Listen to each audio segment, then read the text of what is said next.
Good morning students. कैसे हैं आप सब लोग। चलिए आज हम लाइफ प्रोसेस के चैप्टर को जो कल हमने स्टार्ट किया था उसे आगे कंटिन्यू करेंगे। Let's start.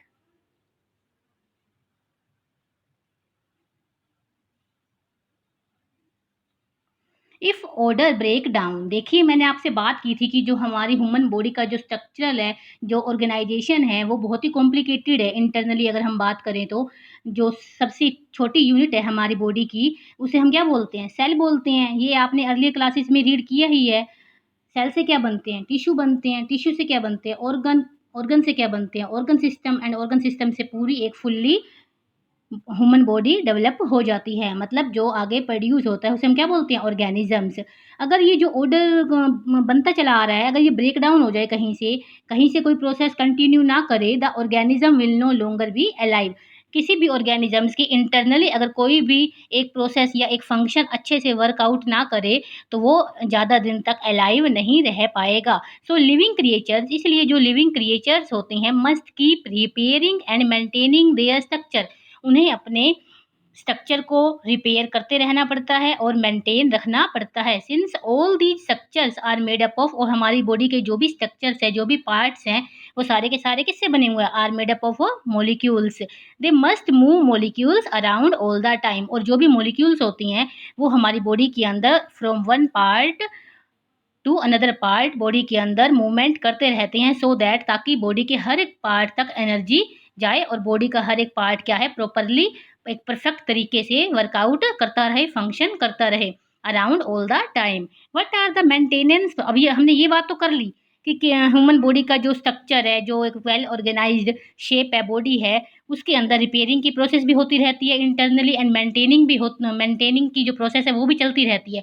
लेकिन अब ये होती क्या है और कैसे होती है, इसको अब हम अच्छे से डिटेल में डिस्कस करेंगे। What are the maintenance process in living organisms, let us explore. What are life processes, अब ये लाइफ प्रोसेसेस होती क्या हैं? The maintenance function of living organisms must go on even when they are not doing anything particular. जो maintenance के functions होते रहते हैं किसी भी लिविंग ऑर्गेनिजम्स के अंदर, चाहे हम ह्यूमन बींग्स की बात करें, चाहे किसी अनदर मैमल्स की बात करें, चाहे हम एनिमल्स की बात करें, मस्ट गो ऑन, वो चलते रहते हैं, कॉन्टिन्यूसली चलते रहते हैं, लगातार ग्रेजुअली चलते रहते हैं throughout the life, even when they are not doing, चाहे वो कुछ काम कर रही हैं, चाहे वो कोई काम नहीं कर रही है। क्या ऐसा होता है हम नींद में हैं या हम खाली बैठे हैं या हम कोई काम नहीं कर रहे हैं, क्या तब कि हमारी बॉडी के जो इंटरनल पार्ट्स है, चाहे मैं हार्ट की बात करूं, चाहे मैं अपने डाइजेशन सिस्टम की बात करूं, कल भी हमने इसके बारे में थोड़ा सा डिस्कस किया था, चाहे मैं ब्लड सर्कुलेशन की बात करूं, चाहे ब्रीथिंग की प्रोसेस की बात करूं, चाहे सांस लेने की, इवनली सबसे जो कॉमन बात है सांस लेने की बात करूं, क्या हम ये सारे काम छोड़ देते हैं? नहीं छोड़ते हैं ना। चाहे हम कुछ काम कर रहे हैं चाहे नहीं कर रहे हैं, लेकिन जो हमारी बॉडी है इंटरनली वर्क करती रहती है। हमें अपनी बॉडी को ही आइडियल मानना चाहिए अपना किसी भी काम को करने के लिए। हमारी बॉडी हमारे हमारे लिए सबसे बड़ी आइडियल है, क्योंकि वो हमें सिखाती है कि हमें लगातार मेहनत करते रहना है, काम करते रहना है, चाहे हम काम कुछ कर भी रहे हैं चाहे नहीं कर रहे हैं, फिर भी हमारी बॉडी अपनी जो प्रोसेस है, अपना जो काम है, वो लगातार बिना रुके बिना थके करती रहती है।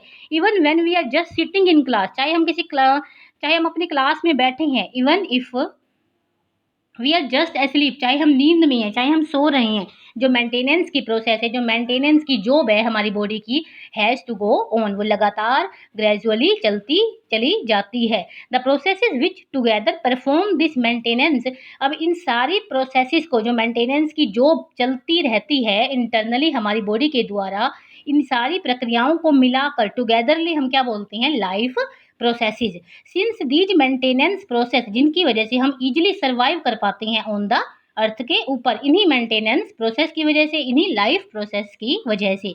Since these maintenance process are needed to prevent damage and break down, इन मेंटेनेंस की प्रोसेस को हमें आवश्यकता होती है कि कहीं से कोई डैमेज की प्रॉब्लम ना आ जाए, कहीं से कोई ब्रेक डाउन ना हो जाए एनर्जी। अब इसको, ये सारी की सारी प्रोसेस करने के लिए इंटरनली, ताकि हमारी जो बॉडी के पार्ट्स हैं, ऑर्गन सिस्टम है, वो अच्छे से वर्कआउट करते रहे, अच्छे से काम करते रहें, अच्छे से अपना फंक्शन करते रहे, उसके लिए क्या ज़रूरी है? क्या चाहिए उनको? क्या देनी पड़ेगी हमें? उन्हें एनर्जी देनी पड़ेगी। Energy is needed for them.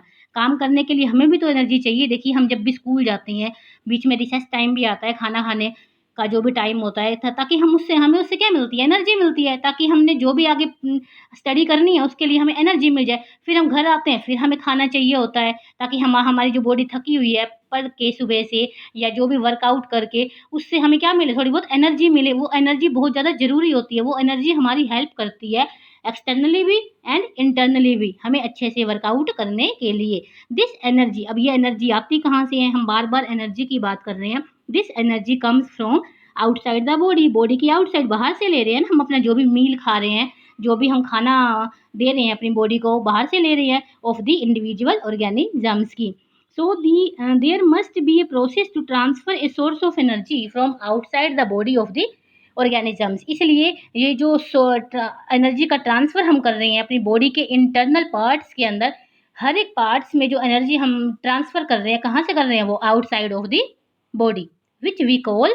और ये जो एनर्जी हमें किससे मिलती है, क्या बोलते हैं हम उसे, फूड से मिलती है हमें एनर्जी। तो ये फूड हमारे लिए वेरी वेरी इंपॉर्टेंट है, हमारी बॉडी को एनर्जी देने के लिए। अब ये फूड कैसा होना चाहिए, ये फूड भी कैसा, एक बैलेंस डाइट हमें लेनी चाहिए।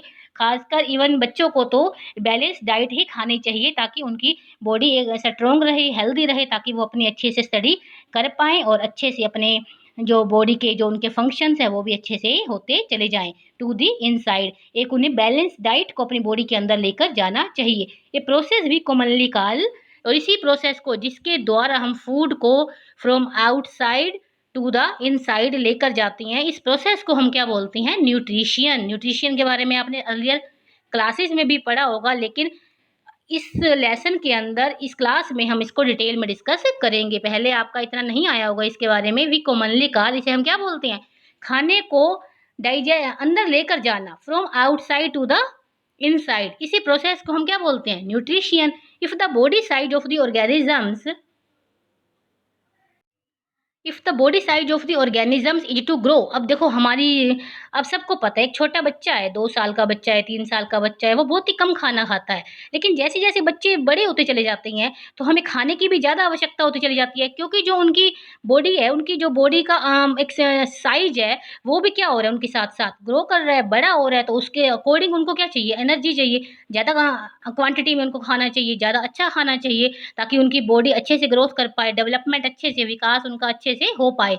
अगर किसी भी ऑर्गेनिजम्स की बॉडी का साइज ग्रो करेगा, एडिशनल रॉ मटेरियल की भी उनकी बॉडी को आवश्यकता होगी। अब रॉ मटेरियल क्या होती हैं, रॉ मटेरियल के बारे में तो आपने पढ़ा ही होगा। रॉ मटेरियल मीन्स जो भी हम कच्चे मटेरियल खाते हैं, कच्चा मटेरियल लाइक हम फ्रूट्स ले रहे हैं, हम कुछ ऐसी वेजिटेबल्स होती हैं, हम खीरा खा रहे हैं, या हम कुछ और सलाद के रूप में जो भी लेते हैं, वो सारे के सारे किस में आते हैं, रॉ मटेरियल्स में आते हैं। विल आल्सो भी, उनकी भी हमें अच्छे क्वांटिटी में आवश्यकता होती है। Will also be needed from outside since life on earth, जो हमारी लाइफ है अर्थ के ऊपर किसके ऊपर डिपेंड कर रही है, वो depend on carbon based molecules के ऊपर। कार्बन बेस्ड मॉलिक्यूल्स के ऊपर कैसे डिपेंड करती है, आप सबको पता है, ग्लूकोज का फॉर्मूला क्या होता है, पढ़ा है आपने, C6H12O6। Most of these food sources are also, और जो सारे के सारे फूड सोर्सेज होते हैं जहाँ से हमें फूड प्रोवाइड होता है, वो सारे के सारे कैसे हैं, कार्बन बेस्ड हैं। Depending on the complexity of these carbon sources different organisms can then use different. अब हम सबको पता है, ये तो है नहीं कि सारे एक जैसा खाना खा रहे हैं, अर्थ पे जितने भी मैमल्स हैं या ह्यूमन बींग्स हैं, क्या सभी के सभी एक जैसा खाना खाते हैं, नहीं ना। हर कोई अपनी इच्छा के अकॉर्डिंग, अपने डिज़ायर के अकॉर्डिंग, अपनी बॉडी की नीड के अकॉर्डिंग डिफरेंट डिफरेंट अमाउंट में एंड डिफरेंट डिफरेंट क्वांटिटी में कार्बन के सोर्सेज को अपनी बॉडी के अंदर लेकर जाते हैं। Different organisms can then use different kind of nutritional processes का यूज़, मतलब अलग अलग प्रकार की प्रक्रियाओं का वो यूज़ करती हैं खाने को अपनी बॉडी के अंदर लेकर जाने के लिए।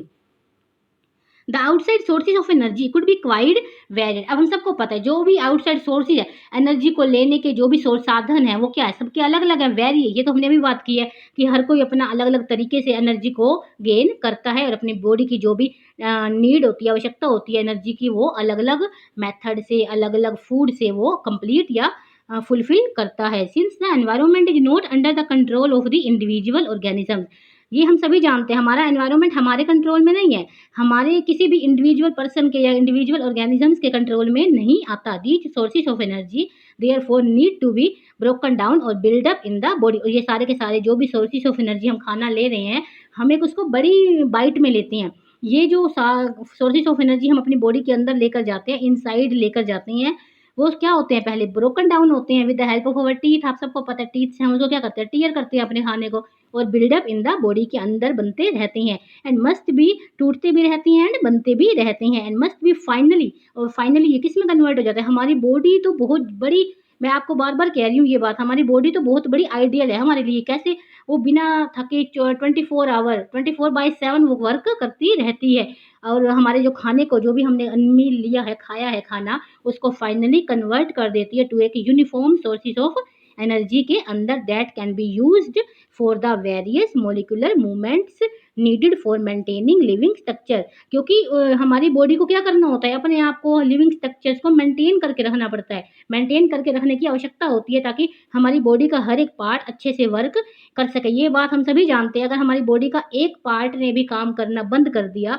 तो हमारी लाइफ इतनी ज़्यादा मिसरेबल बन जाएगी कि हमें, हमारा अर्थ पे रहना ही मुश्किल हो जाएगा। मान लो हमारा एक हैंड अच्छे से काम ना करे, या हमारा एक पाँव अच्छे से काम ना करे, तो कितनी ज़्यादा हमें कष्टदायक जीवन जीना पड़ेगा। इसलिए बॉडी के हर एक पार्ट तक एनर्जी को पहुंचाना बहुत ज़्यादा आवश्यक होता है, ताकि बॉडी का हर एक पार्ट अच्छे से वर्क कर सके, बिना थके, बिना रुके, as well as to the kind of molecules the body needs to grow. और ऐसे मॉलिक्यूल्स को बॉडी को पहुंचाना जिसकी बॉडी को आवश्यकता होती है अपने आप को क्या करने के लिए, ग्रो करने के लिए एंड डेवलप करने के लिए, ताकि हमारी बॉडी की अच्छे से ग्रोथ एंड डेवलपमेंट हो सके। फॉर दिस, इसके लिए इस सीरीज ऑफ केमिकल रिएक्शन, अब ये हम सबको पता है केमिकल रिएक्शन, आपने केमिस्ट्री का फर्स्ट चैप्टर पढ़ा होगा, रीड किया होगा। जो केमिकल रिएक्शंस हमारी बॉडी के अंदर होती रहती हैं, हमारे फूड को तोड़ने के लिए या उसको ब्रेक डाउन करने के लिए इन द बॉडी, ये भी जरूरी है। ये केमिकल रिएक्शंस अगर नहीं होंगे ना हमारी बॉडी के अंदर, तो खाना तो वैसे का वैसे ही पड़ा रहेगा हमारी बॉडी के अंदर, ना तो खाना टूटेगा।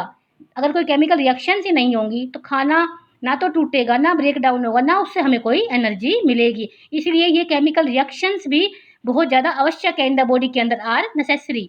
ऑक्सीडाइजिंग रिड्यूसिंग रिएक्शंस ही अगर नहीं होंगी, are some of the most common chemical means to, क्या करने के लिए, मॉलिक्यूल्स को, जो भी मॉलिक्यूल्स हमने गेन किए हैं अपने फूड के माध्यम से, अपने फूड के द्वारा, उन मॉलिक्यूल्स को तोड़ने के लिए ऑक्सीडाइजिंग रिएक्शंस का, रिड्यूसिंग रिएक्शंस का होना बहुत ज़्यादा जरूरी है।